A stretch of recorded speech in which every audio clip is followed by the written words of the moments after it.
One more thing, हमसे question पूछा जाता है, इवन AIPMT में भी पूछा जा चुका है, in a haploid cell how many alleles of a character, in a haploid cell and in a diploid cell how many alleles of a character, haploid and diploid two हैं। अब ये question आता है कि भाई पर्टिकुलर एक character के कितने allele, how many alleles of a character in a haploid in a diploid. ठीक है, इसके लिए आपको बेसिक डेफिनेशन आनी चाहिए सबसे पहले। जैसे अगर मैं वापस बैठ जाता हूँ, ये देखिए मुझे जरा बताएं यहाँ कि ये जो दोनों है, how many gene and how many allele. ध्यान से सुनिएगा, हाउ मेनी जीन्स, तो देखो एक ये अलग है ये अलग है, तो कितने जीन दिख रहे हैं, 2, there are 2 genes. And how many allele, don't say 1, ये एलील भी 2 हैं, ये 2 जीन हैं और दोनों जीन आपस में अलीलिक है, तो अलील भी 2 ही, समझ गए। ये अगर 1 कहेंगे तो पेयर बोलना पड़ेगा, 1 अलीलिक पेयर, अदरवाइज यूनिट तो 2 ही है। ठीक है, 2 जीन हैं, दोनों जीन अलीलिक हैं, तो अलील भी 2 ही, समझ गए। अब आप देखो हैप्लॉइड और डिप्लॉइड की बात करें कि एक हैप्लॉइड में एक कैरेक्टर का कितना और एक डिप्लॉइड में एक कैरेक्टर का कितना एलील होना चाहिए। इसके लिए आपको क्रोमोसोम का आइडिया होना चाहिए। Do you know what is definition of haploid? Haploid की डेफिनेशन में कई लोग क्या कह देते हैं, n set, 1 set is haploid, 2 set is diploid, but ऐसा नहीं है। एक्चुअल ओरिजिनल डेफिनेशन क्रोमोसोम के टाइप से आती है। ठीक है, when a cell consists of 1 chromosome of each type it is called haploid, when a cell consists of 2 chromosome of each type it is called diploid। Type का meaning क्या हुआ, ये जो पूरा होमोलोगस पेयर होता है ना, ये एक ही टाइप माना जाए, क्योंकि जिस कैरेक्टर के जीन इस पर है उसी कैरेक्टर के जीन इस पर भी है, तो ये कहने को 2 हैं बट टाइप तो एक ही है। और जब हर टाइप का एक ही क्रोमोसोम, जैसे ह्यूमन की बात करें, हमारे पास 46 क्रोमोसोम है डिप्लॉइड, ठीक है, लेकिन हम ये भी कहते हैं 23 पेयर, तो वास्तव में हमारे पास टाइप ऑफ क्रोमोसोम कितने, 23 टाइप, और हर एक का एक एक एक्स्ट्रा होता है, पेयर में होता है तो 46 हो जाता है। तो जब हर टाइप का एक ही क्रोमोसोम होगा तो उसी को n कहेंगे और वही हैप्लॉइड हो गया। अब आप देखो, जब हर टाइप का एक ही क्रोमोसोम होगा तो मुझे बताइएगा कि एक क्रोमोसोम पर एक पर्टिकुलर लोकस कितना आया। मैंने आपको बताया था कि एक पर्टिकुलर लोकस एक क्रोमोसोम पर एक ही होता है, दोबारा नहीं आता। So in haploid cell when we have 1 chromosome of each type, इसका मतलब एक कैरेक्टर का उस पर कितने एलील आएंगे, जब एक ही लोकस है, एक ही टाइप का एलील आए, तो haploid will have 1 allele of each character because we have 1 type of each chromosome. तो एक टाइप का एक क्रोमोसोम, उस पर एक ही लोकस, एक एलील आ जाए। ऐसे डिप्लॉइड कंसिस्ट, देखो हैप्लॉइड की डेफिनेशन क्या थी, 1 cell consist of 1 chromosome of each type. When a cell consists of 1 chromosome each type, you will have 1 type of locus, and that's why you can have 1 allele of each character. ठीक है? Similarly, diploid cell are the cells which consist of 2 chromosome of each type. और 2 तरह के chromosome हैं, you will have 2 locus. ठीक है? दोनों chromosome जैसे हमने यहाँ पर देखा, पीछे में हम देखें 2 chromosome of each type, you will have the 2 locus. So you can place 2 alleles of a character. तो हैप्लॉइड में हमेशा कैरेक्टर का एक एलील और डिप्लॉइड में हमेशा 2 एलील रहेंगे। ठीक है, ये फिक्स है। अब आपके कैरेक्टर के फॉर्म कितने भी हो सकते हैं, जैसे हमारा एग्जांपल है हाइट, तो हाइट के कितने फॉर्म है, 2। ठीक है, कलर के कितने फॉर्म हमने बताया, 3 है सपोज।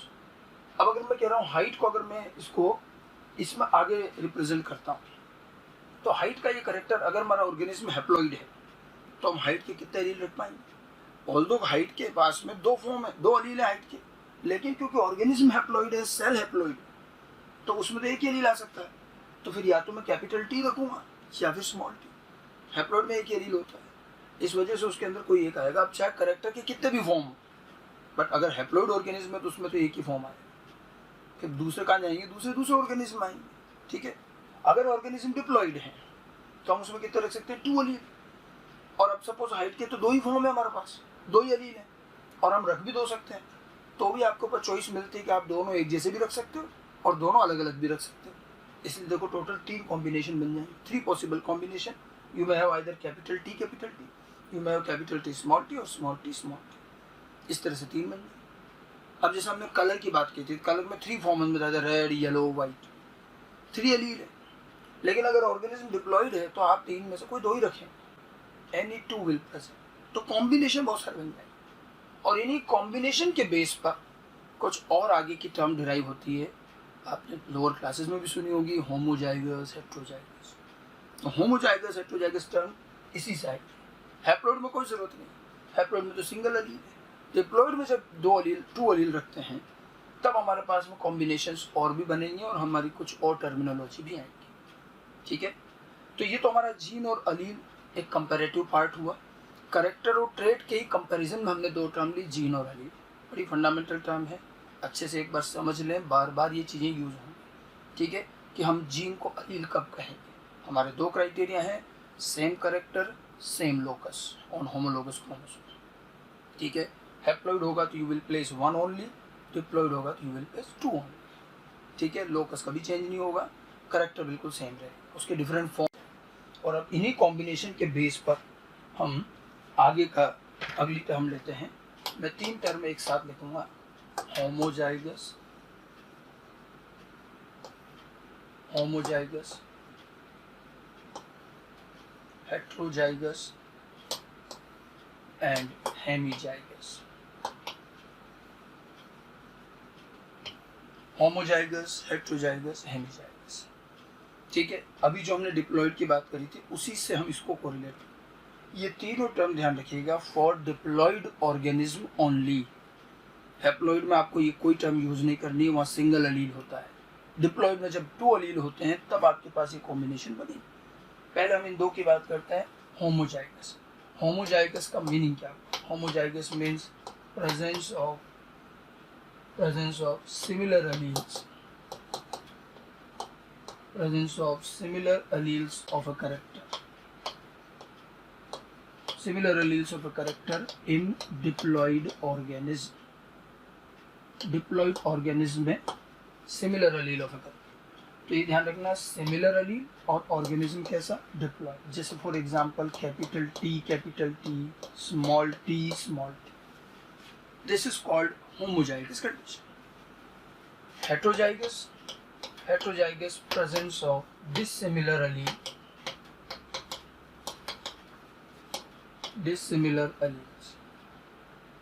अलग allele of a character,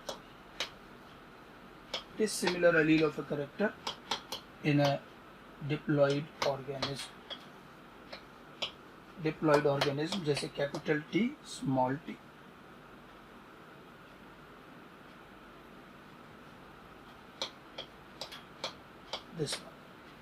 तो ये दोनों कंडीशन तो क्या हो गई, होमोजाइगस, और ये हो गई हेट्रोजाइगस। होमोजाइगस, हेट्रोजाइगस दो बहुत कॉमन टर्म है, बार बार यूज होंगी। हमेशा ध्यान रखना वो डिप्लॉइड ऑर्गेनिज्म में काम आएंगे। जब डिप्लॉइड ऑर्गेनिज्म में करेक्टर के 2 अलील होंगे तो वो प्योर होमोजाइगस। अच्छा, होमोजाइगस का एक और नाम है, होमोजाइगस को हाइब्रिडाइजेशन के लैंग्वेज में हम कहते हैं प्योर कॉम्बिनेशन। ये और क्या कहलाएगा, प्योर दोनों अलील एक जैसे, प्योर कॉम्बिनेशन। हेट्रोजाइगस को या तो कुछ लोग इम्प्योर बोलते हैं, इम्प्योर से भी बेटर वर्ड है, इसको हाइब्रिड बोला जाता है, इम्प्योर और हाइब्रिड। ठीक है, क्वेश्चन में कई बार आता है प्योर ऑर्गेनिज्म, तो प्योर का क्या मतलब हुआ, होमोजाइगस। ठीक है, हाइब्रिड या इम्प्योर ऑर्गेनिज्म हेट्रोजाइगस, इसमें ज्यादा और कुछ भी नहीं है। डिप्लॉइड में आएगा, हैप्लॉइड में नहीं। हैप्लॉइड में इसलिए नहीं, सिंगल अलील है। ठीक है, या 2 अलील है, सिमिलर अलील हुए तो होमोजाइगस, डिसिमिलर अलील हुए तो हेट्रोजाइगस। ठीक है, ध्यान रहेगा, प्योर इम्प्योर भी कह सकते हैं। उसके बाद में एक इंपॉर्टेंट एक टर्म और लिखी हमने, हेमीजाइगस। प्रीफिक्स हेमी, हेमी का मतलब होता है half.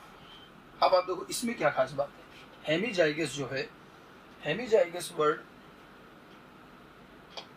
It is the presence of single allele, presence of single allele of a character। Character का सिंगल अलील। अब करेक्टर का सिंगल अलील अभी हमने बताया था किसमें होता है, हैप्लॉइड में, लेकिन ये बात अलग है, presence of single Aleel of a character in diploid organism. Organism कैसा, डिप्लॉइड, अलील फिर भी सिंगल अलील हैप्लॉइड में तो होता ही है। हम बार बार कह रहे हैं डिप्लॉइड में 2 अलील होते हैं, बट अब हम कह रहे हैं कि डिप्लॉइड होते हुए भी सिंगल अलील होना, 2 होने चाहिए लेकिन एक ही है, हाफ, इसलिए इसको क्या बोलते हैं, हेमीजाइगस। अब ऐसा कैसे हो सकता है कि डिप्लॉयड ऑर्गेनिज्म में भी एक एलील, जबकि वहां तो 2 लोकस होते हैं। ये एक स्पेशल केस है और केवल आपको सेक्स क्रोमोसोम के केस में मिलेगा, ठीक है। हाँ, हैप्लॉइड को हेमीजाइगस मत बोलना, हैप्लॉइड्स आर नेवर हेमीजाइगस, ये टर्म हैप्लॉइड के लिए है भी नहीं। हैप्लॉइड में तो एक एलील है, एक लोकस है। ये तो डिप्लॉयड होते हुए सिंगल एलील है, तब उसको हम कहेंगे हेमीजाइगस। अब देखो ये चीज किसमें मिलती है, it is found in sex chromosome. Hemizygous condition sex chromosome X Y के केस में मिलेगी। सेक्स क्रोमोसोम देखिए, एक ही सपोज कीजिए ये एक्स क्रोमोसोम और ये Y chromosome, X and Y, ठीक है। एक्स एंड वाई क्रोमोसोम जो हैं, अब इनको हम कहें क्या, तो एक्स और वाई क्रोमोसोम न तो पूरी तरह से होमोलोगस है और न ही पूरी तरह से नॉन होमोलोगस। होमोलोगस की डेफिनेशन क्या थी, they are having the genes of same character, ठीक है। अब इसमें क्या होता है, इसमें थोड़ा सा रीजन दोनों में कॉमन है। कुछ रीजन ऐसा होता है जिसमें ये सेम कैरेक्टर के जीन होते हैं और वो होमोलोगस रीजन होता है। जैसे फॉर एन एग्जांपल, अगर आप इसको थोड़ा सा और समझें तो यूँ समझिए, मान लो यहाँ से ये तो इसका होमोलोगस रीजन है, ठीक है।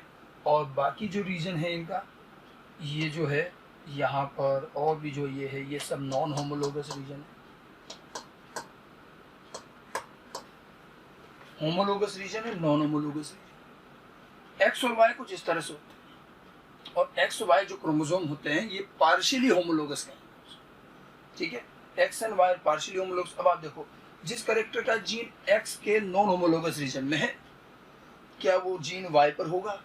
नॉन होमोलोगस की क्या डेफिनेशन होती है, जीन्स ऑफ डिफरेंट कैरेक्टर, ठीक है। तो यहाँ जिस कैरेक्टर का जीन एक्स पर है वो वाई पर नहीं होगा। मान लो किसी कैरेक्टर का जीन वाई पर है सपोज, तो वो एक्स पर नहीं होगा, ठीक है। अब एक्स पर जीन है, वाई पर नहीं है, तो कैरेक्टर का कितना एलील हुआ है, एक ही तो हुआ ना, एक्स पर है वाई पर है ही, या वाई पर है एक्स पर नहीं है तो भी सिंगल एलील। इसलिए अब ऑर्गेनिज्म अभी भी डिप्लॉयड है बट कैरेक्टर एलील कितना हो गया, सिंगल। हाँ, जो होमोलोगस रीजन है, मान लो यहाँ किसी कैरेक्टर का जीन है एक्स पर, तो वो डेफिनेटली वाई पर भी होगा। होमोलोगस रीजन में तो इस तरह से पेयर में जीन होंगे, ठीक है। तो ये तो पेयर में होते जाएंगे, तो यहाँ तो 2 एलील होंगे, लेकिन होमोलोगस रीजन बहुत थोड़ा सा होता है। Most of the region non homologous है, और जो कैरेक्टर एक्स, जो जीन एक्स पर है वो वाई पर नहीं है, वाई वाले एक्स पर नहीं है, तो ऑर्गेनिज्म डिप्लॉयड है। पेयर ऑफ क्रोमोसोम भी है, बट ये पार्शियली होमोलोगस होने की वजह से एलील एक ही रहेगा, लोकस एक ही है, एक्स पर है तो एक्स पर, वाई पर है तो वाई, ठीक है। तो हेमीजाइगस कंडीशन ये अभी हमारा आगे और भी आएगी। केवल सेक्स क्रोमोसोम के केस में ऐसा होगा, ठीक है, एक्स एंड वाई। अब आपसे क्वेश्चन पूछा था which character shows hemizygous condition, तो हमारा आंसर क्या होगा, which character shows hemizygous condition.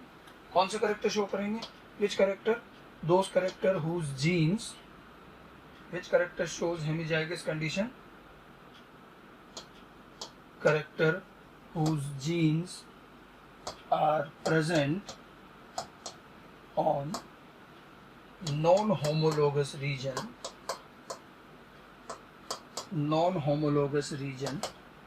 of X and Y chromosome.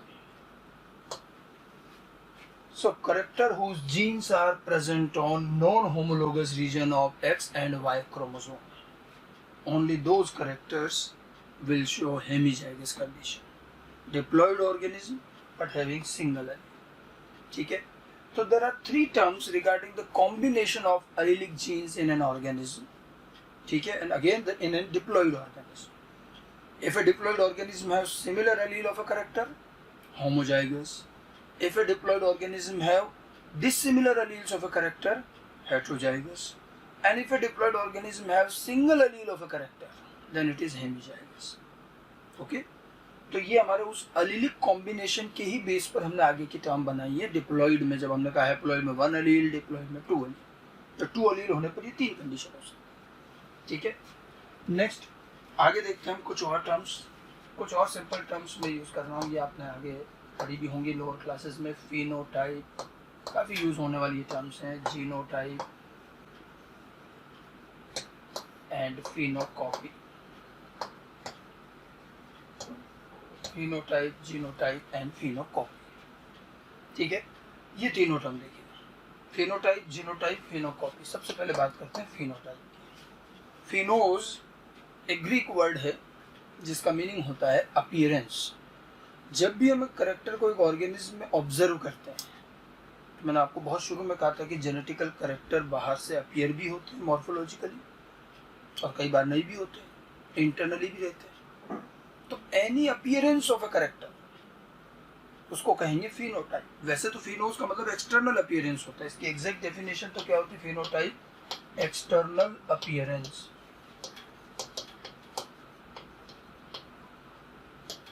External appearance of a character in an organism. Organism में कैरेक्टर का एक्सटर्नल अपीयरेंस उसका फिनोटाइप है। जैसे फॉर एग्जांपल, अगर मैं कहता हूँ कि ऑर्गेनिज्म टॉल है या ऑर्गेनिज्म ड्वार्फ है, तो ये जो टॉल एंड ड्वार्फ है, ये उसके क्या हुए? फिनोटाइप। Tall, dwarf. तो जब हम उसको टॉल, ड्वार्फ ऑब्जर्व कर रहे हैं, तो दिस ऑब्जर्वेशन इज फिनोटाइप। अब आइडियली देखिए, डेफिनेशन तो उसकी एक्सटर्नल अपीयरेंस को लेकर ही थी, बट आजकल हम फिनोटाइप को थोड़ा और आगे एक्सटेंड करते हैं। And now we have some internal phenotype. हमारी बॉडी में कई जेनेटिकल कैरेक्टर इंटरनली रहते हैं, बाहर से नहीं दिखते, तब भी हम उनके लिए फिनोटाइप वर्ड यूज करते हैं, वो इंटरनल फिनोटाइप। मतलब एक बड़ी सिंपल सी बात करें तो एक जीन के एक्सप्रेशन से जो अपीयरेंस आया, चाहे वो एक्सटर्नली विजिबल हुआ हो, चाहे वो इंटरनली रहा हो, वो क्या कहलाएगा? फिनोटाइप। ओके, अब बात करते हैं जीनोटाइप की। Genotype is the genetic constitution,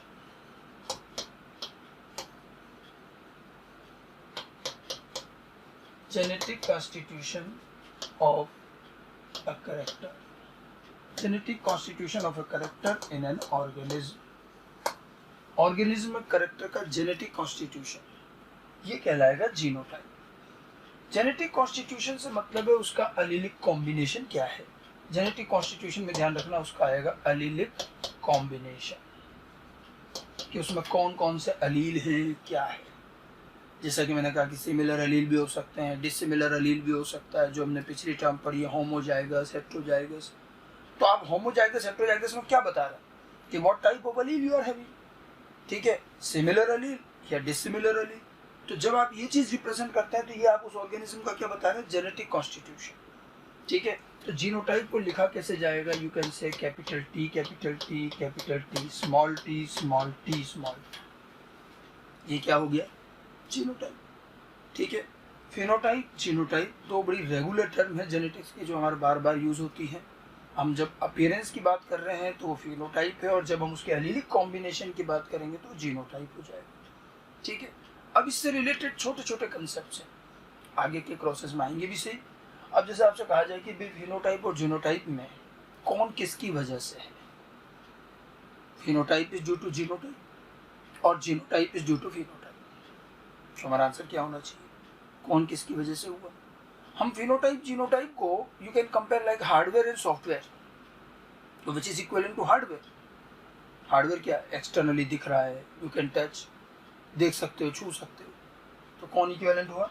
phenotype is equivalent to hardware, और सॉफ्टवेयर होता है इंटरनल, इंटरनल गवर्निंग बॉडी, जो यूं नजर नहीं आता।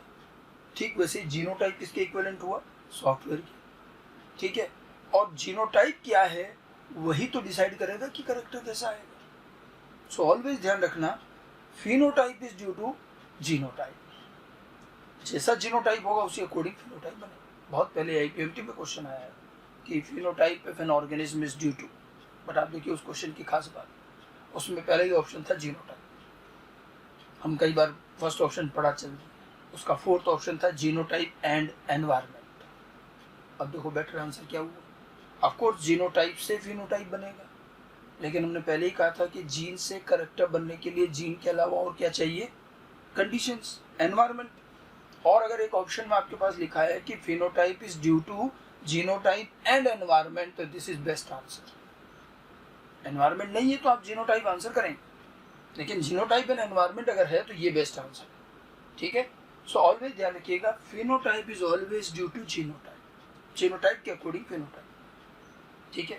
नाउ कुछ और छोटी छोटी चीजें देखिए, can a phenotype have more than one genotype, और अपोजिट कर लेते हैं, can a genotype have more than one phenotype, ठीक है।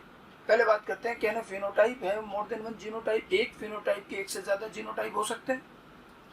अगर थोड़ा सा 10th क्लास का कंसेप्ट याद हो तो, जैसे फिनोटाइप है टॉल, तो इसके दो जीनोटाइप हो सकते हैं।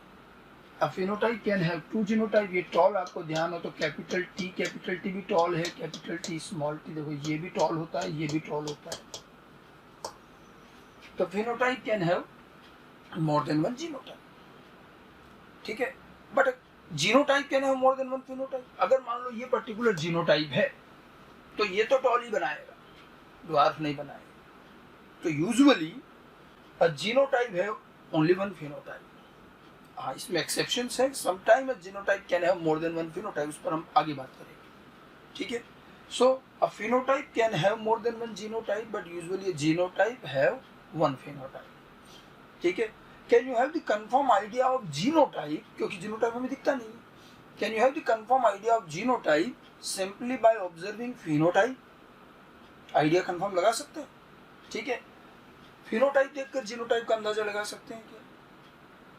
कभी कभी तो लगा सकते हैं। मैंने जैसे देख लिया ऑर्गेनिज्म टॉल है, तो मैंने बता सकता है कि ये टॉल कौन सा है, ये वाला भी हो सकता है, ये वाला भी हो सकता है। लेकिन अगर मैं कहूँ ड्वार्फ, तो ड्वार्फ का तो ये एक ही फिनोटाइप है ना, ये वाला। So sometime you can have the confirm idea of genotype by observing phenotype, not always, but कभी कभी तो लग सकता है, रिसेसिव के केस में लगेगा, ध्यान रखना, ठीक है। नाउ कुछ और चीजें, जैसे फिनोटाइप और जीनोटाइप दोनों की बात करें, which one remain constant through out the life, ठीक है। क्या चीज लाइफ टाइम कांस्टेंट रहती है, फिनोटाइप या जीनोटाइप? ध्यान रखना, जीनोटाइप तो जो एक बार आपके आ गया वही रहेगा, वो तो जाइगोट बना, वही जीन आ गए, तो genotype remain same through out the life, but phenotype में वेरी, फिनोटाइप भी कांस्टेंट हो सकते हैं, फिनोटाइप वेरी भी हो सकता है। अब ये करेक्टर टू करेक्टर अलग अलग, ठीक है। जैसे हमारा हाइट मान, तो हाइट जो एक बार बन गई, जैसे जैसे ग्रो होकर के एक बार एक हाइट डिसाइड हो गई, अब एक बार जो बन गई सो बन गई, बाद में अगर आप चाहे खाना पीना कम कर दें तो हाइट कम नहीं होती, हाइट का एक करेक्टर फिक्स हो गया। लेकिन हमारा स्किन कलर है, ये कभी बढ़ भी जाता है, कम भी हो जाता है, लाइफ टाइम ऐसे चले फ्लक्चुएट होता रहता है। तो फिनोटाइप में वेरिएशन, कुछ करेक्टर के फिनोटाइप तो जो एक बार बन गए वो कांस्टेंट रहते हैं, but many other characters are there whose phenotype may get change throughout the life, they may increase, they may decrease, okay. Phenotype और जीनोटाइप की कुछ छोटी छोटी फंडामेंटल बातें हैं, हम जब टर्मिनोलॉजी का पार्ट पढ़ रहे हैं इनसे रिलेटेड ये चीजें अच्छी तरह से ध्यान रखें। नाउ इन दोनों के बाद एक टर्म और है, फिनोकॉपी। फिनोकॉपी क्या चीज है, ये थोड़ा सा एक अलग केस है। फिनोकॉपी क्या है, टू डिफरेंट जीनोटाइप, अब जरा समझिएगा इस चीज को, two different genotype, capital T and small T having different phenotype. इसका फिनोटाइप क्या होता है, ये टॉल बनाता है और ये क्या बनाता है, ड्वार्फ। अब आप देखिए, दो अलग अलग जीनोटाइप जो अलग अलग ही फिनोटाइप बनाते हैं, अगर ये किसी वजह से सेम अपीयर हो जाए, जैसे देखो हमने कहा ना एनवायरनमेंट का रोल होता है, कंडीशंस का रोल होता है। अब क्या हुआ, देखो इस ड्वार्फ प्लांट को हमने जिब्रेलिन हार्मोन स्प्रे किया, हम 11th में पढ़ते हैं जिब्रेलिन। जिब्रेलिन प्लांट का एक हार्मोन है, और जब प्लांट पे यूज किया जाता है तो प्लांट की लेंथ बढ़ा देता है, उसकी हाइट बढ़ जाती है, प्लांट एलोंगेट हो जाता है। हमने इस जेनेटिक ड्वार्फ प्लांट को जिब्रेलिन डाला और उसको उतना ही टॉल कर लिया जितना करीब ये होता है, तो जिब्रेलिन से हमने इसको टॉल कर दिया। अब ये भी टॉल दिख रहा है और ये तो टॉल है ही। अब ये जो टॉलनेस है, ये क्या जीन से आई? नहीं, जीन ने क्या बनाया था, ड्वार्फ। जीन ने जो अपीयरेंस दिया, अब उसको अपन ने किसी एक्सटर्नल मटेरियल या एक्सटर्नल फैक्टर से चेंज करके किसी और के जैसा कर दिया, तब अब ये टॉलनेस, इसका क्या हो जाएगा, फिनोकॉपी। इसको क्या कहेंगे, फिनोकॉपी, ठीक है। So two different genotype which produces different phenotype, if produces similar expression because of external condition, then it is called phenocopy. ठीक है, ये एनवायरमेंटली इंड्यूस्ड। उल्टा भी होता है, जैसे ये टॉल प्लांट है, सपोज हमने इसको एक ऐसी सॉइल में ग्रो किया जहाँ ज़्यादा न्यूट्रिएंट नहीं है, वाटर भी नहीं है, तो प्लांट बड़ी मुश्किल से थोड़ा सा ग्रो हो पाए। तो आइडियली तो उसको कैसा दिखना था, टॉल, लेकिन उसकी ग्रोथ प्रॉपर नहीं हुई तो छोटा सा दिख रहा है, इट अपीयर्स लाइक ड्वार्फ। अब ये एक्सटर्नल कंडीशन की वजह से वो छोटा रह गया, ठीक है, तो उसका ये ड्वार्फनेस क्या कहलाएगा, फिनोकॉपी। समझ गए, ये टॉलनेस भी फिनोकॉपी। तो जो फिनोटाइप आना चाहिए, अगर एनवायरनमेंट और एक्सटर्नल कंडीशन से वो चेंज होकर कुछ और हो जाए तो फिनोकॉपी कहलाता। अब एम्स में देखो एक क्वेश्चन पूछा गया, ठीक है, एम्स का क्वेश्चन क्या था कि जिब्रेलिन से टॉल किया गया जेनेटिक ड्वार्फ प्लांट अपनी नेक्स्ट जनरेशन में प्रोजेनी कैसी बनाएगा। तो what should be our answer, कि जिब्रेलिन से टॉल किया गया ये प्लांट आगे क्या करेगा। तो ये ध्यान रखना, ये जो हार्मोन से हमने टॉल किया है ये सोमेटिक वेरिएशन बताया था, और ये सोमेटिकली वो टॉल हो गया, लेकिन उसके जीन में चेंज नहीं आया। जीन तो अभी भी उसके पास क्या है, स्मॉल टी, ठीक है। तो ये तो अपनी नेक्स्ट प्रोजेनी तो कैसी बनाएगा, ड्वार्फ ही बनाएगा, नेक्स्ट प्रोजेनी ड्वार्फ ही बनाएगा, ठीक है। और जिब्रेलिन से टॉल किया गया ये प्लांट केवल अपनी एक जनरेशन तक टॉल रहे, आगे वापस ये फिर ड्वार्फ ही बनाएगा, ठीक है। तो फिनोटाइप जीनोटाइप तो कॉमन वर्ड है, फिनोकॉपी जो है ये एक स्पेशल कंडीशन है जिसमें हम एनवायरमेंटल कंडीशन के बेस पर किसी का एक्सप्रेशन चेंज करते हैं, बट ये एक जनरेशन तक रहेगा, ये आगे इनहेरिट नहीं होगा। Two different genotype which produces different phenotype, if produces similar expression because of external condition, it is called phenocopy. तो ये हमारी तीन टर्म हुई, फिनोटाइप, जीनोटाइप, फिनोकॉपी, इनका रिलेशन ध्यान रखिएगा। आगे बढ़ते हैं, सम मोर टर्म्स। नेक्स्ट अगली दो टर्म में एक साथ लेना, dominant and recessive. Dominant, recessive, genetical terminology में इन दोनों वर्ड का काफ़ी इंपॉर्टेंस है और ये भी बार बार हमारी यूज़ होंगी। तो हम ज़रा समझें कि डोमिनेंट क्या है, रिसेसिव क्या है। अब थोड़ा वापस बैक चलते हैं, हमने करेक्टर पर बात की थी कि करेक्टर के डिफरेंट फॉर्म होते हैं, ट्रेट। ये जो टर्मिनोलॉजी है मेंडल के टाइम से चली आ रही है। मेंडल ने भी जब देखा कि मान लो जैसे उन्होंने पी प्लांट स्टडी किया था तो हाइट में उनके पास दो फॉर्म थे, tall and dwarf. Then he realize कि एक करेक्टर के जो डिफरेंट ट्रेट या डिफरेंट फॉर्म हैं ये सेम लेवल के नहीं, and he realize that any one of the form of a character is dominant while another one is recessive. और तब से लेकर उसके बाद भी हम आज तक भी ये चीज़ देखते हैं कि कोई भी जेनेटिकल करेक्टर होता है, जब उसमें एक से ज़्यादा फॉर्म होते हैं तो अक्सर उसमें से कोई एक फॉर्म डोमिनेंट तो दूसरा फॉर्म रिसेसिव कहा जाता है।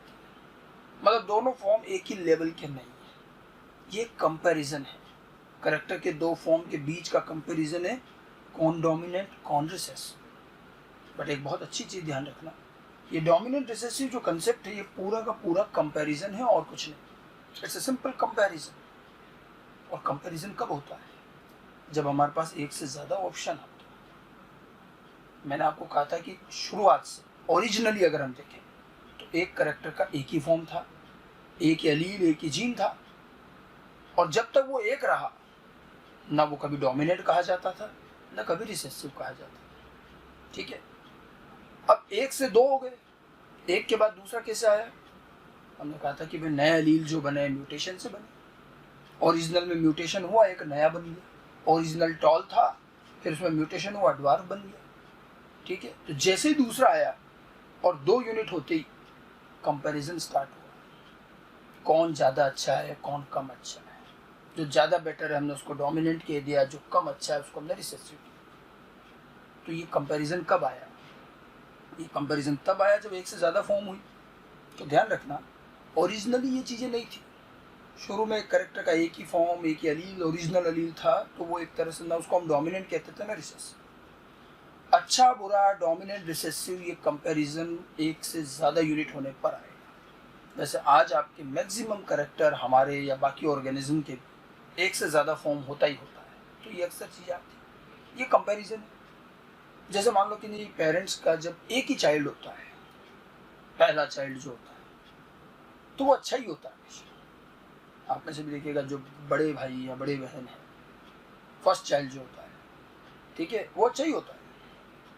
अब उसमें कमियां कब दिखती? जब दूसरा पैदा होता है। As soon as the parents have the second child, अब कंपैरिजन शुरू। तो कभी बड़ा वाला अच्छा तो कभी छोटा वाला अच्छा। तो कंपैरिजन कब आएगा? जब एक से ज्यादा यूनिट हो।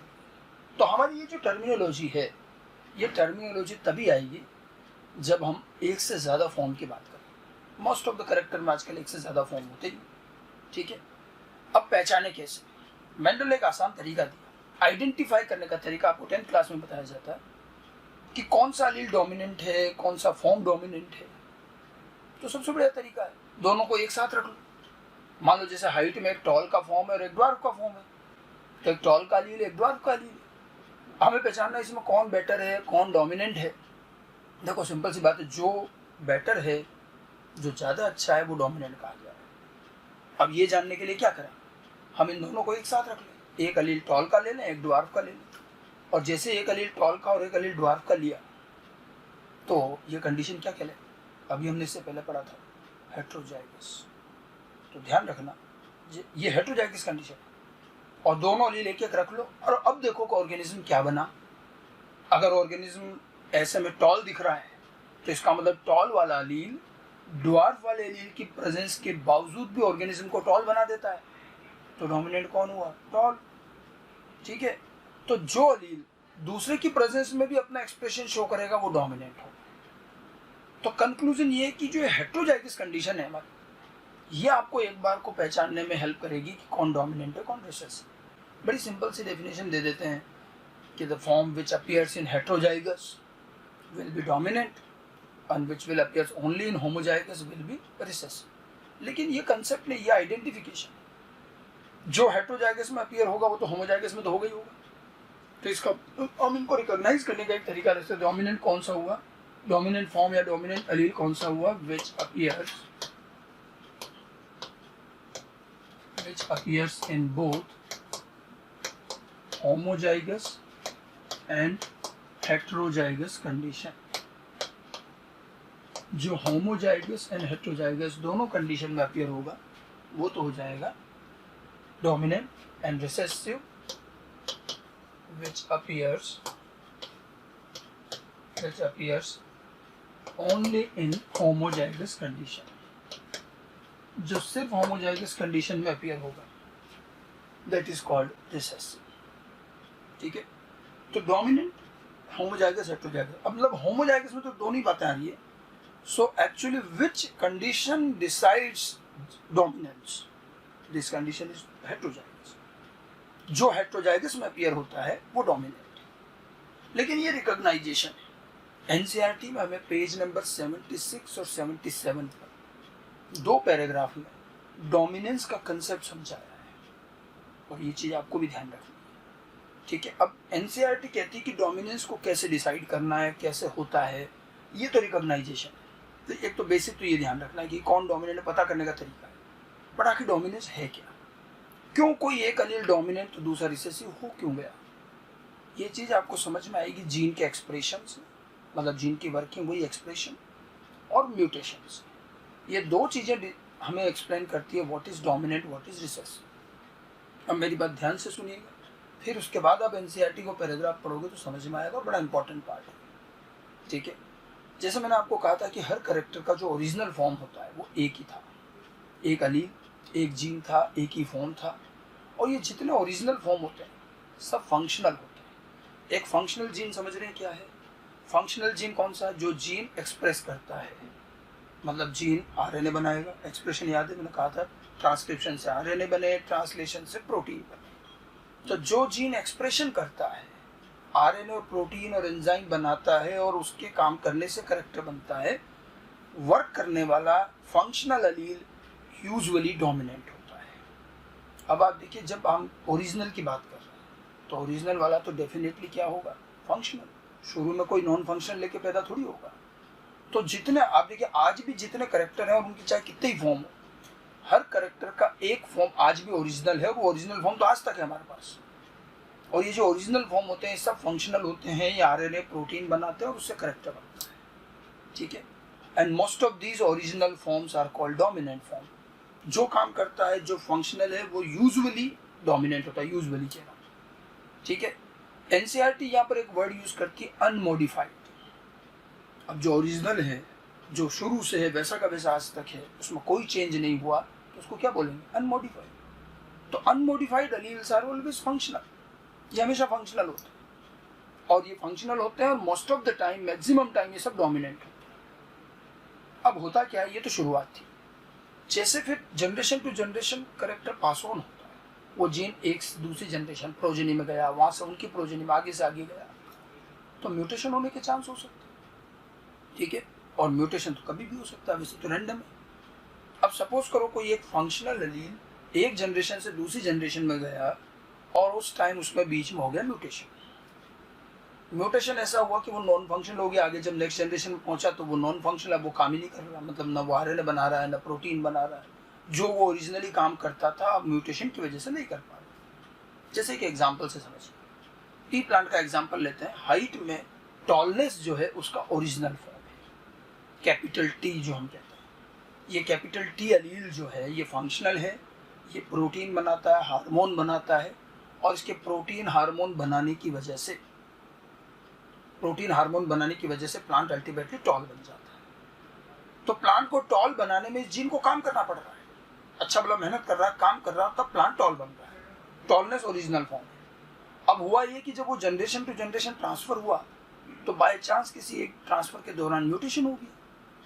अब ये टॉलनेस के जीन में म्यूटेशन हो गया, और ये नेक्स्ट जनरेशन में जब पहुंचा तो इसमें म्यूटेशन कुछ ऐसा हो गया कि अब ये काम ही नहीं कर पा रहा है।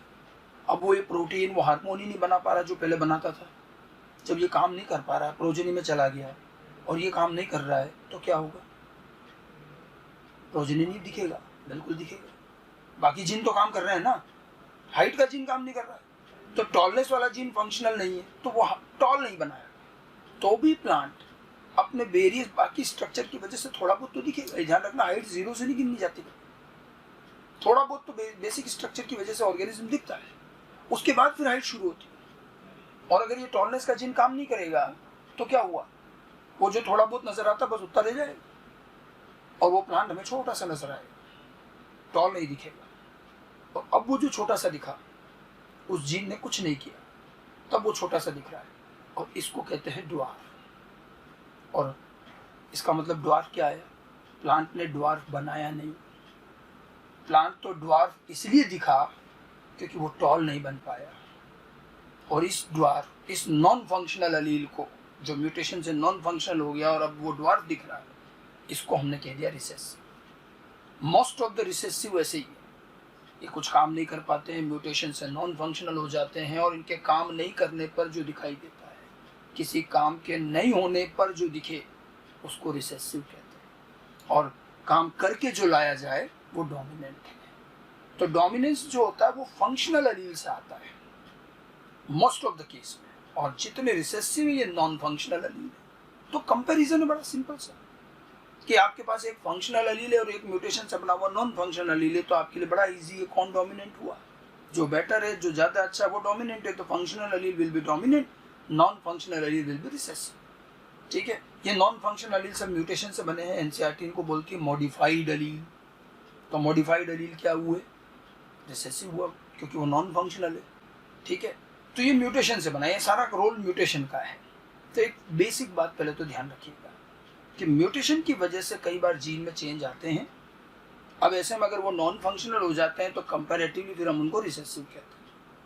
लेकिन देखो, बात सिर्फ यही खत्म नहीं होती, मैं थोड़ा सा इसमें और आगे चलते हैं। म्यूटेशन से चेंज आ रहा है, थोड़ा और समझिएगा। आपका जो जीन था, मैंने आपको बताया था, जैसे डीएनए सेगमेंट, डीएनए होता है, उसमें फिर ट्रांसक्रिप्शन से आरएनए बनता है, और फिर ट्रांसलेशन से प्रोटीन बनता है, ठीक है। और जब म्यूटेशन होता है ना, तो म्यूटेशन जीन की वर्किंग अफेक्ट करता है, मतलब वो आरएनए प्रोटीन नहीं बनता। लेकिन म्यूटेशन कई तरह के होते हैं। कुछ म्यूटेशन ऐसे होते हैं जो डीएनए में होते हैं, ठीक है, थोड़ा वो चेंज भी आता है डीएनए में, लेकिन प्रोटीन में चेंज नहीं आता। अब ये चीज़ क्या आप अगले चैप्टर में समझ पाए, मॉलिक्यूलर बेसिस ऑफ इनहेरिटेंस। हमारे जीन में, डीएनए में अगर आपको थोड़ा बहुत पढ़ा हो तो न्यूक्लियोटाइड होते हैं और उससे 3 न्यूक्लियोटाइड का कोड बनता है, ठीक है, और 64 कोड होते हैं और उन कोड से फिर अमीनो एसिड कोड होते हैं और अमीनो एसिड के सीक्वेंस को पॉलीपेप्टाइड और प्रोटीन कहते हैं। कौन से कोड से कौन सा अमीनो एसिड आता है ये फिक्स है, लेकिन अमीनो एसिड हमें केवल 20 चाहिए होते हैं पूरे प्रोटीन बनाने में, कोड लेकिन 64 होते हैं। तो एक एक अमीनो एसिड के एक से ज़्यादा कोड भी होते हैं। ये सब चीज़ें आगे की हैं, थोड़ा अभी इसको सुन लें। तो क्या होता है, कई बार जीन में जब म्यूटेशन होता है ना, कोड चेंज होता है। म्यूटेशन होने का मतलब कोड, न्यूक्लियोटाइड चेंज होता है। अब कभी कभी ऐसा होता है कोड चेंज होने के बाद भी, क्योंकि अमीनो एसिड तो कम है और एक एक अमीनो एसिड के एक से ज़्यादा कोड है, तो म्यूटेशन हुआ, कोड चेंज हुआ, बट अमीनो एसिड चेंज नहीं हुआ। मान लो एक अमीनो एसिड के 2 कोड थे, जो पहला था उसमें म्यूटेशन होकर दूसरा आ गया और वो भी वही अमीनो एसिड ला रहा है जो पहले वाला ला रहा था, तो क्या प्रोटीन में चेंज आएगा? नहीं। मैं आपको म्यूटेशन के थोड़े से आगे पार्ट बता रहा हूँ कि आपका ओरिजिनल एलील है, हमने एक तो कहा कि उसमें म्यूटेशन हुआ और वो नॉन फंक्शनल हो गया तो हमने उसको रिसेसिव किया। बट कभी कभी क्या, बहुत बार ऐसा होगा कि जीन में म्यूटेशन होगा लेकिन प्रोटीन चेंज नहीं होगा। प्रोटीन चेंज नहीं होगा तो करेक्टर भी चेंज नहीं होगा, ठीक है। आपको तो इस म्यूटेशन का पता भी नहीं चलेगा, क्योंकि हमें पता कब चलता है, हमें कोई जीन थोड़ी दिखता है, हमें तो करेक्टर दिखता है। मान लो टॉल वाले जीन में म्यूटेशन हुआ और उसके बाद भी टॉल बना रहा है, तो हमें तो पता ही नहीं चलेगा म्यूटेशन हुआ। And such mutations are called same sense mutation, क्योंकि अल्टीमेटली जीन का सेंस तो सेम ही रहा ना, तो उसको सेम सेंस म्यूटेशन कर। तो अनमोडिफाइड एलील म्यूटेशन हुआ, मॉडिफाइड हो गया, मॉडिफाइड हुआ, लेकिन अगर वो म्यूटेशन सेम सेंस हुआ तो क्या मॉडिफाइड एलील, अब मॉडिफाइड एलील को क्या कहा जाए, डोमिनेंट या रिसेसिव? जब मॉडिफाइड एलील भी ओरिजिनल जैसा ही काम कर रहा है, म्यूटेशन हुआ लेकिन कोई चेंज नहीं आया, तो मॉडिफाइड एलील को भी क्या बोलेंगे, डोमिनेंट। और आपको पता भी नहीं चलेगा। सेम सेंस म्यूटेशन जब भी होगा, अब 20 अमीनो एसिड और 64 कोड है तो बहुत बार होता है। सेम सेंस म्यूटेशन में मॉडिफाइड एलील और अनमॉडिफाइड एलील एक जैसे रहेंगे, एक ही जैसा अपीयरेंस आएगा और आप दोनों को डोमिनेंट बोलेंगे। समझ गए? अब एक दूसरी केस लेते हैं कि जीन में म्यूटेशन हुआ, प्रोटीन चेंज हो गया। प्रोटीन चेंज, पहले तो प्रोटीन सेम बन रहा था तो सेम सेंस म्यूटेशन। अब लेकिन हमने कहा कि जीन में म्यूटेशन हुआ, कोड बदला, प्रोटीन भी बदल गया। अगर जीन में म्यूटेशन से उसका प्रोटीन बदल जाए तो उसको कहेंगे मिस सेंस म्यूटेशन, ठीक है। मिस सेंस म्यूटेशन मतलब प्रोटीन बन तो रहा है लेकिन कुछ और ही बन गया, तो मिस सेंस म्यूटेशन, ठीक है।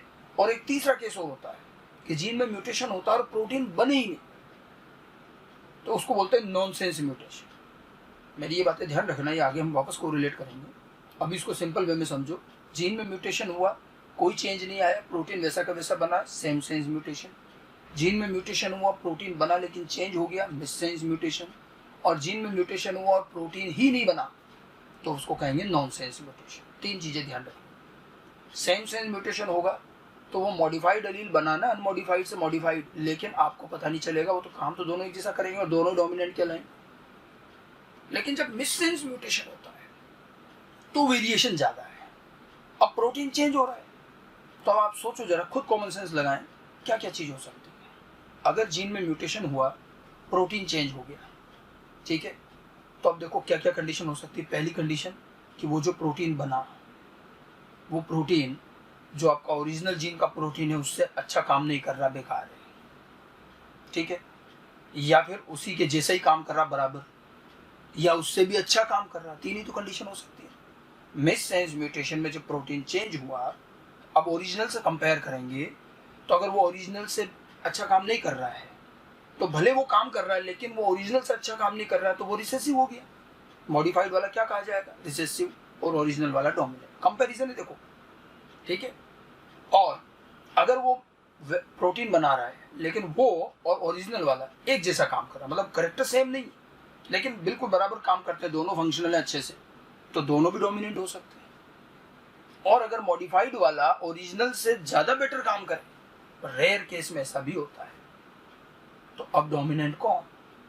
ध्यान रखना, जो ज्यादा अच्छा है वो डोमिनेंट। वैसे तो हम कह रहे हैं हमारा ओरिजिनल एलील डोमिनेंट है, लेकिन म्यूटेशन से जो नया बना म्यूटेंट एलील, मॉडिफाइड एलील, अगर रेयरली वो ओरिजिनल से बेटर काम करे तो अब हम ओरिजिनल, इस मॉडिफाइड को, म्यूटेंट को डोमिनेंट कहेंगे और उसके कंपैरिजन में ओरिजिनल वाला क्या हो जाएगा, रिसेसिव।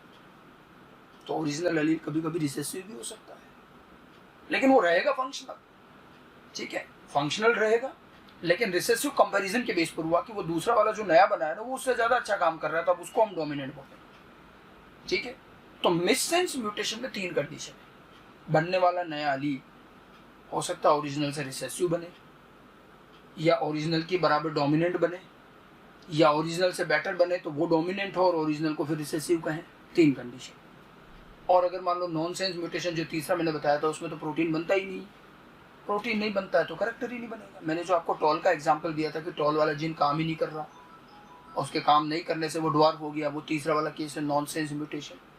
और जब वो काम ही नहीं करेगा तो कोई करैक्टर नहीं बनेगा, तो एब्सेंस पर जो दिख रहा वो रिसेसिव, वो तो हमेशा रिसेसिव होना है, काम नहीं करने वाला रिसेसिव है, ओरिजिनल वाला क्या होगा, डोमिनेंट। समझ गए बात, ठीक है। तो ये जो पूरी म्यूटेशन की जो कंडीशंस हैं, इनको आपको थोड़ा अच्छी तरह से ध्यान रखना है कि कब कौन सी चीज ओरिजिनल डोमिनेंट है, नहीं है, क्या है क्या नहीं, ठीक है। मैं ये चीज एनसीईआरटी ने भी हमें 2 पैराग्राफ में समझा रखी है। एनसीईआरटी की पैराग्राफ समझने से पहले हम जरा इस डोमिनेंट और रिसेसिव का पूरा एक कंपैरिजन प्रॉपर, मैंने जो भी चीजें बताई है उसको जरा हम समझते हैं, ठीक है। नेक्स्ट जो है इस चीज का डोमिनेंट और रिसेसिव, देखिए मैंने आपको क्या कहा था, एक ओरिजिनल एलील है,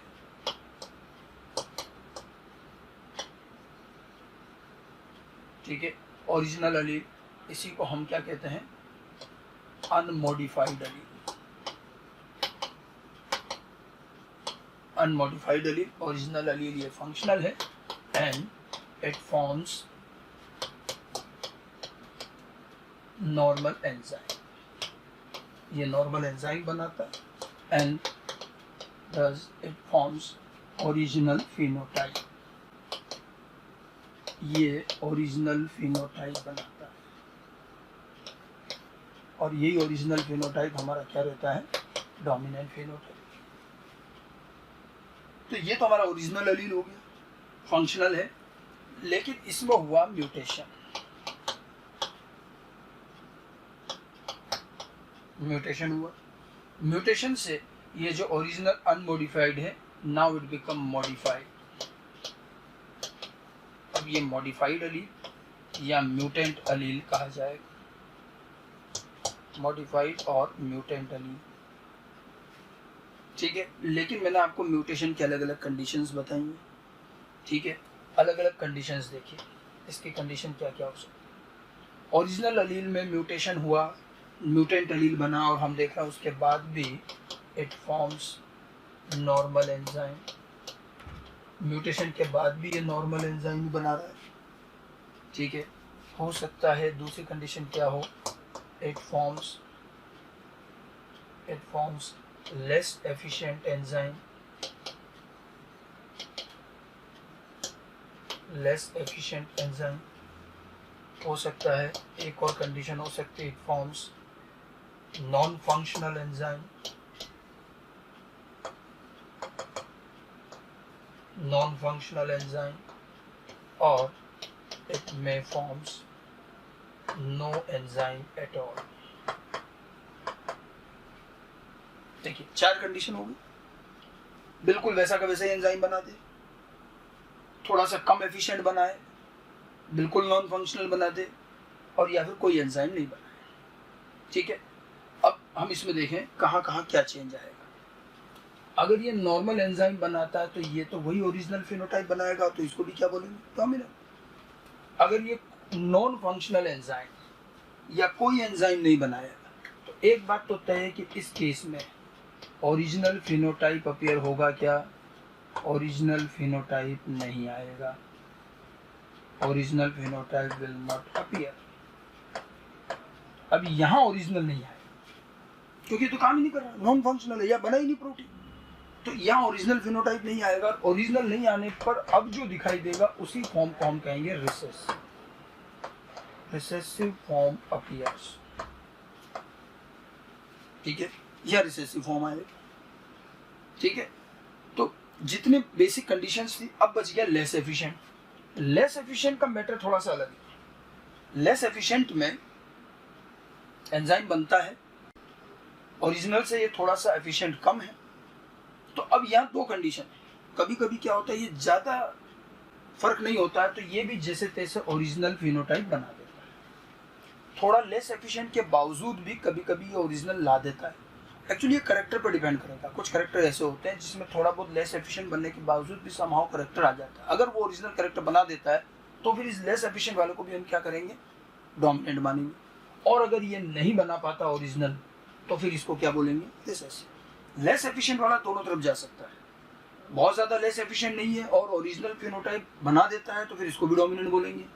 और अगर ये नहीं बना पाता ओरिजिनल फिनोटाइप तो इसको क्या कहेंगे, रिसेसिव। ठीक है, ये जो पूरा कंपैरिजन है ये मैंने एनसीईआरटी में भी दिया। अब आप देखो इसमें म्यूटेशन कहाँ कहाँ कौन सा हुआ। जैसे अगर हम बात करें सबसे पहले कि ये नॉर्मल एंजाइम, तो ये कौन सा म्यूटेशन हुआ, ये म्यूटेशन कौन सा हुआ, सेम सेंस म्यूटेशन। जब नॉर्मल एंजाइम जो मॉडिफाइड एलील नॉर्मल एंजाइम बना रहा है, ओरिजिनल के जैसे ही काम कर रहा है तो वो क्या होगा, सेम सेंस म्यूटेशन। ठीक है, दूसरी चीज़ अगर देखी जाए, अगर ये लेस एफिशिएंट एंजाइम या कोई एंजाइम नहीं बना रहा, इस दोनों के केस में एंजाइम चेंज तो हुआ ना, जो ओरिजिनल वाला बना रहा था वैसा नहीं बना, चाहे वो लेस एफिशिएंट बना चाहे वो नॉन फंक्शन बना, तो ये म्यूटेशन कौन सा हो जाएगा, इसको कहेंगे मिससेंस म्यूटेशन। ये मिससेंस म्यूटेशन हुआ।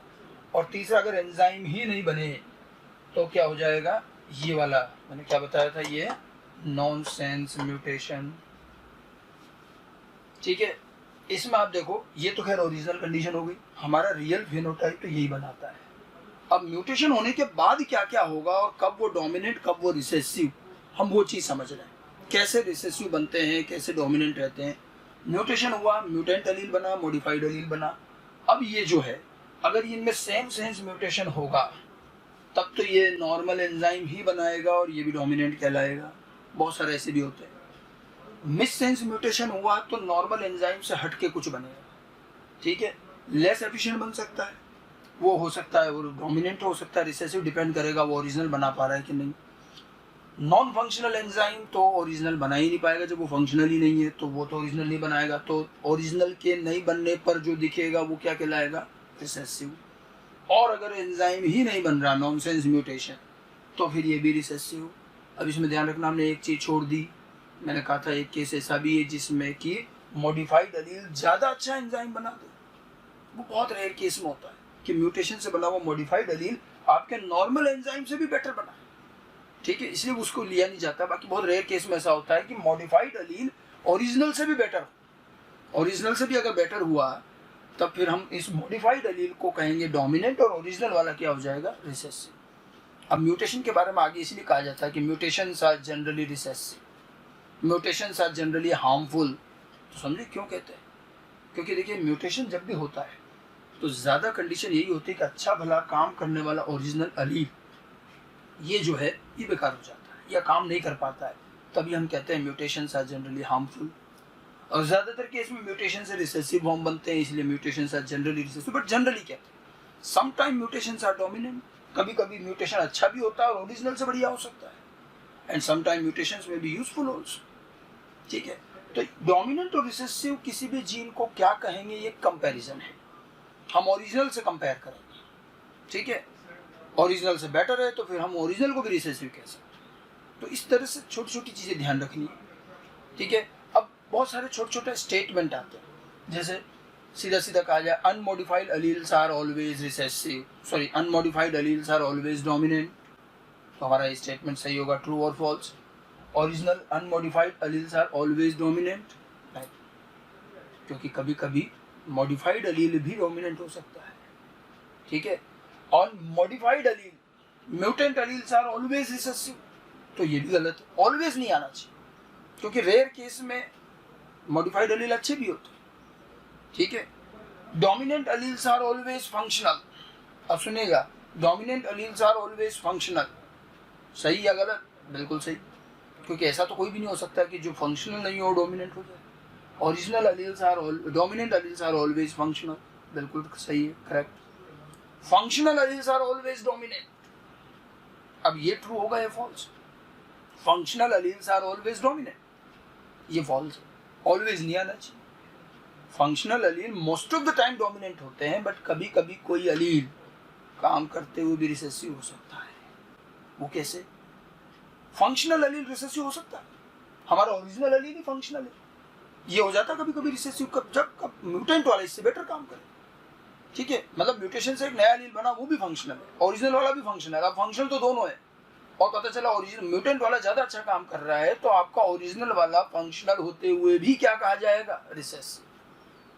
ठीक है, तो dominant alleles are always functional, ये ट्रू है। Functional alleles are always dominant, ये ट्रू नहीं है। ठीक है, non functional alleles are always recessive, ये बिल्कुल ठीक है।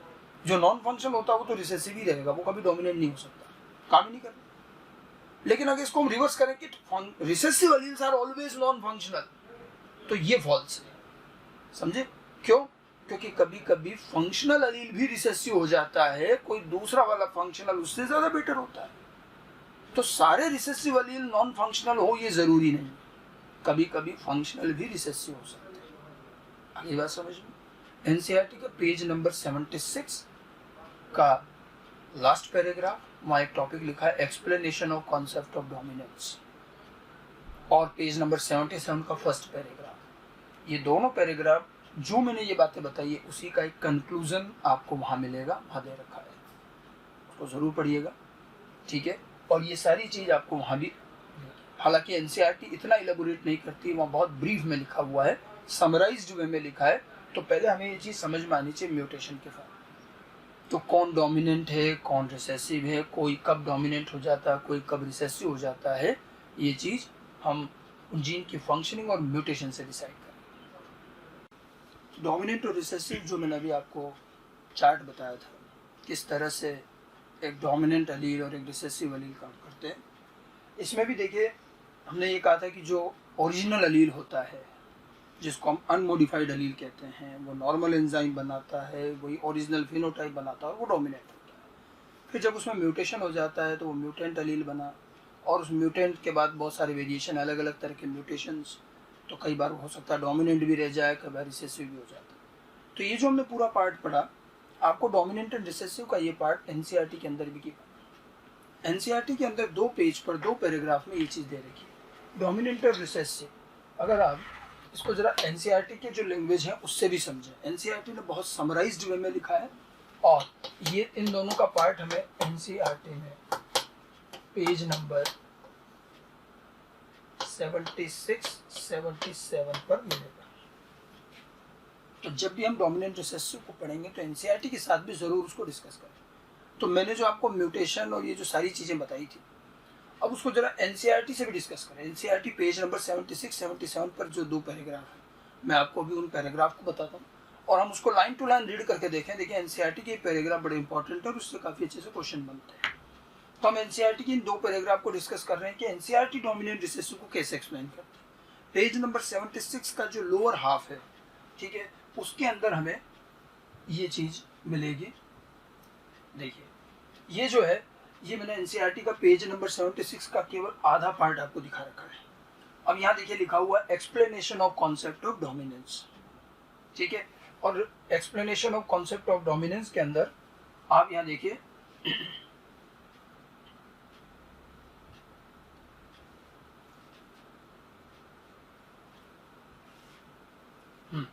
यहाँ देखिए जरा हम इसको रीड करें, क्या लिखा है, What exactly is dominance? अब ये डोमिनेंस समझा रहा, एनसीईआरटी के लैंग्वेज में आपको पढ़ के बता रहा हूँ कि क्यों जो हमने डोमिनेंट रिसेसिव समझा था उसको जरा यहाँ हम अप्लाई करते हैं।